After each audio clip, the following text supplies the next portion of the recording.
Under Module 2, we have illustrating fraction, decimal, and percent in real-life situation. Solve problems involving fraction, decimal, and percent.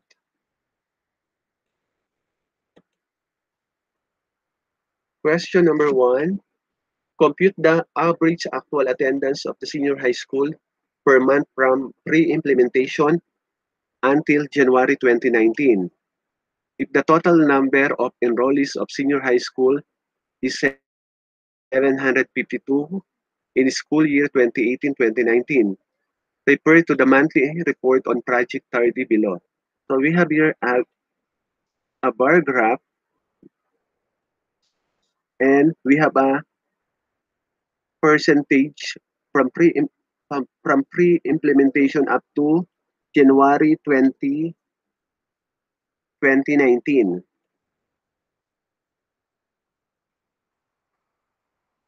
How do we compute the average actual attendance? So we start with a pre-implementation. So using the percentage, so di-divide lang natin siya sa 100, 72.06 divide by 100, that is equal to 0.7206 times 752. So we have 542 students. For the month of September, we have 84.03 divide by 100 equal to 0.8403 times 752 equal to 631 students. For October 2018, so we have a percentage of 84.58 divided by 100 equal to 0.8458 times 752, we have 636 students. And then for the month of November, we have 81.85 divide by 100 equal to 0.8185 times 752 equal to 616 students. For the month of December, we have 77.48 divided by 100 equal to 0.7748 times the total number of enrollees, 752, equal to 583 students. And then for the month of January, 83.36 divided by 100 is equal to 0.8336 times 752. So that is equal to 627 students.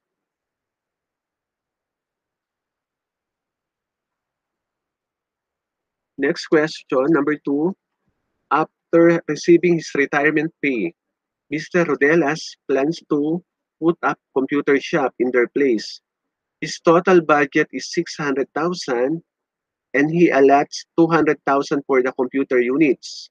If one computer unit's worth 35,000, what part of his total budget will actually be spent for computer units? Okay? So, paano natin ko-compute? So, let us identify first the given. So, for the given, we have the total budget of 600,000, and then we have allot for computer units 200,000, and then we have the computer unit 35,000.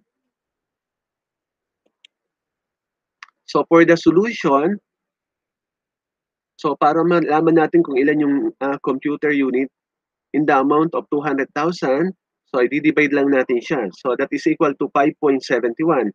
So therefore, there are 5 computer units can be allotted in 200,000. So multiply 5 times 35,000, that is per unit, and then we have 175,000. The total is spent for computer unit. And then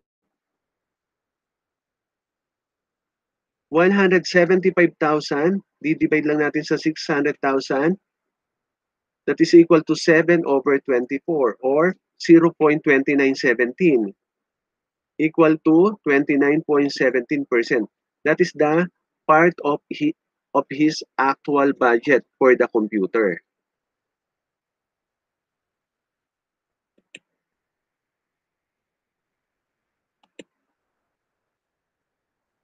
Question number 3. A university has a total enrollment of 5,000 students for school year 2020-2021. The following data shows the enrollment per strand. So we have strand of STEM, ABM, UMS, and GAS. So we have an enrollment of 1,200, 1,500, 700, and 1,600. Letter A, what percent of students enroll in ABM? Letter B, what percent are enrolled in STEM? Okay, so paano isosolve yun? So, kunin muna natin yung total enrollment that is equal to 5,000. So, since you asked to find the percent of ABM students, so we have 1,500 for the ABM students, and then what 1,500 for the ABM students, so that is equal to 3/10. So in decimal, that is equal to 0.3. And then for the percent, so we have 30%. What percent are enrolled in STEM? So in STEM, we have 1,200. So 1,200 divided by 500, so that is equal to 6/25. And decimal, that is 0.24. So if you will have to get the percent, just multiply by 100. So 0.24 times 100, that is equal to 24%.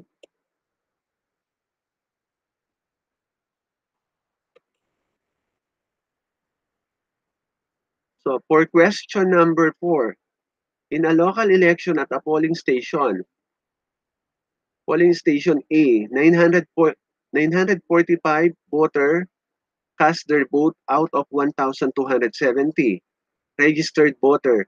At a polling station B, 860 cast their vote out of 1,050 registered voters. At station C, 1,210 cast their vote out of 1,440 registered voter. What is the total turnout from all three polling stations? So, ang una natin gagawin,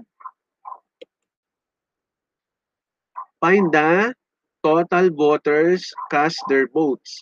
So, i-add lang natin yon. That is 945 plus 860 plus 1,210. So, we have 3,015. And then, next, kunin natin yung total ng registered voter. That is 1,270 plus 1,050 plus 1,440. So that is equal to 3,760. And then, to compute the total turnout, di-divide lang natin siya. So the total voters cast their votes, we have 3,015 divided by the total registered voter.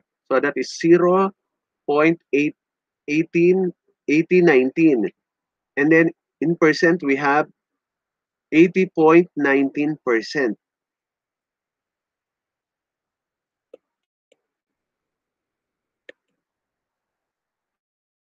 For question number 5, employees of a discount appliance store receive an additional 20% of the lowest price on any item.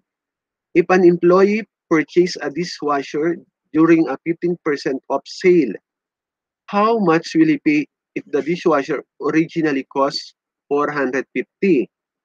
Okay, so paano natin siya isosolve? Additional discount 20% plus off sale discount of 15%. So pagsasamahin lang natin yung discount, yung dalawang discount, so we have 20% plus 15%, that is equal to 35%. And then, yung total discount na yon, multiply lang natin siya sa 450. So 450 times 0.35 equal to 157.50 discounted amount. Okay? 450, so subtract lang natin discounted amount na 157.50. So ang lalabas doon ay 292.50. So that is the amount that he will pay.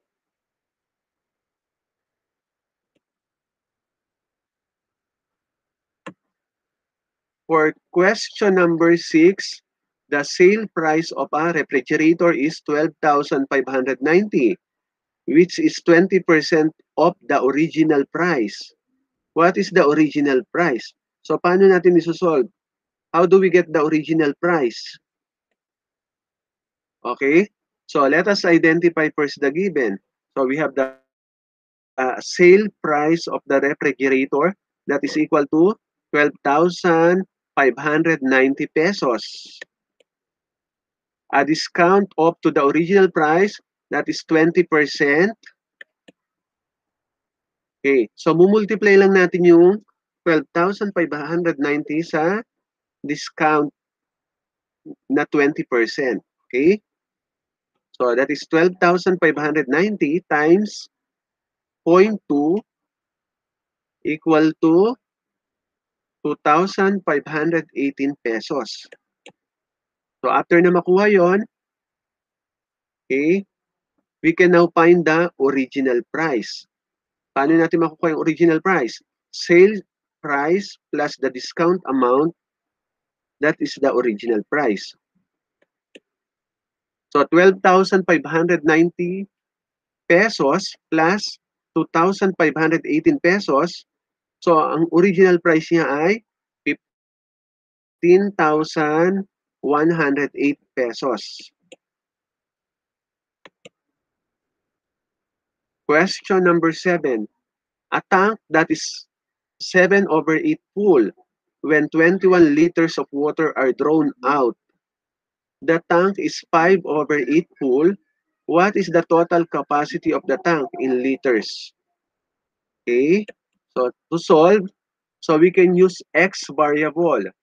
So let X be the total capacity of the tank. And then, idadagdag natin sa fraction yung variable X. So 7/8X minus 21. Kasi yung 21, drawn out daw. Yung lumabas na. Equal to 5/8 times X. And then, combine natin yung dalawang fraction, 7/8X minus 5/8X is equal to 21.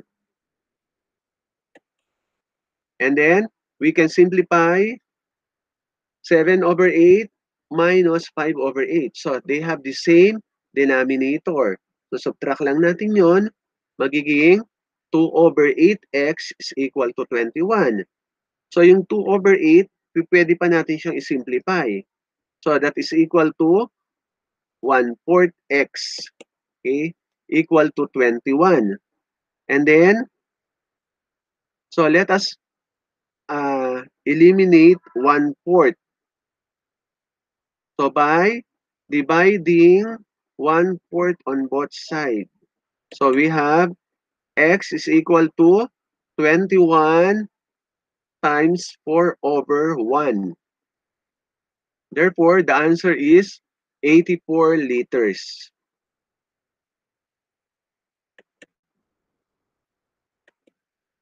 Problem number, a boy spent 320 pesos.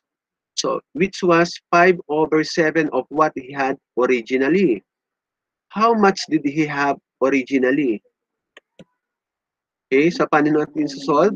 Let X be the original amount of money that the boy had at first. And then, 5/7X is equal to 320 pesos. Solving for X, we have 320 pesos divided by 5/7. So, di-divide lang natin on both side ng 5/7. So, ang lalabas yan. And then, x is equal to 320 times the reciprocal of 5/7. That is 7/5. So, if we will simplify, 320 times 7 divided by 5, that is equal to 448 pesos. That is the original amount of money that the boy had at first.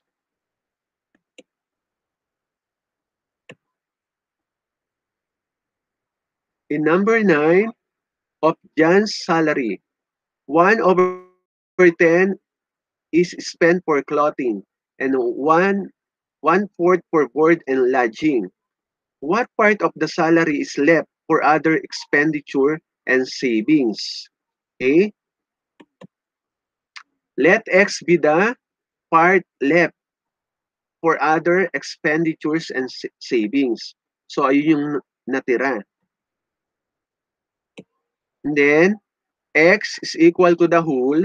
Pagsamahin dalawang fraction, 1/10 plus 1/4. And then, simplify. Simplify the two fraction. So, 1 minus, so what is the LCD? LCD that is equal to 20. So, 20 divided by 10 times 1, so that is equal to 2. 20 divided by 4 times 1, that is equal to 5. So, pwede na natin i-add yung dalawang fraction. So, they have the same denominator. So, 1 minus, so yung 1, pwede natin i-change sa fraction, that is equal to 20/20, and then yung fraction na inad natin, 2 plus 5/20. Okay? So, the same denominator, we can now subtract. So, x is equal to 13/20. That is the part of the salary left for other expenditures and savings.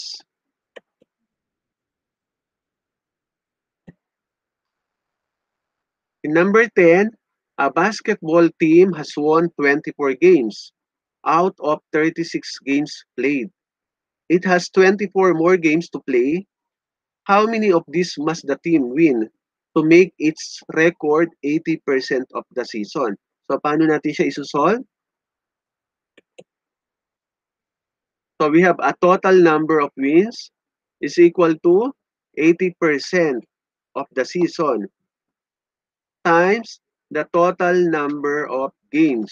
So, yung first game, we have 36 and then additional 24 games. Pagsasamahin lang natin, that is equal to 60 times 80%. So, yung 80% magiging decimal equal to 0.8 times 60. So, therefore, your answer is 48. Since they have already won 24 games, they need to win 24 more games. So, nanalo na sila ng 24, so kailangan pa nila manalo ng 24 games. Thank you for listening.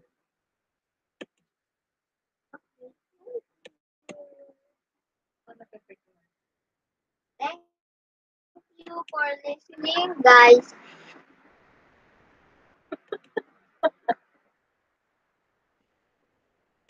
Hey guys, isn't it agree? Thank you for. Hindi pa tapos eh. Thank you for. Hindi ko pa napapatay yung recording eh. Hindi ko pa napapatay yung recording.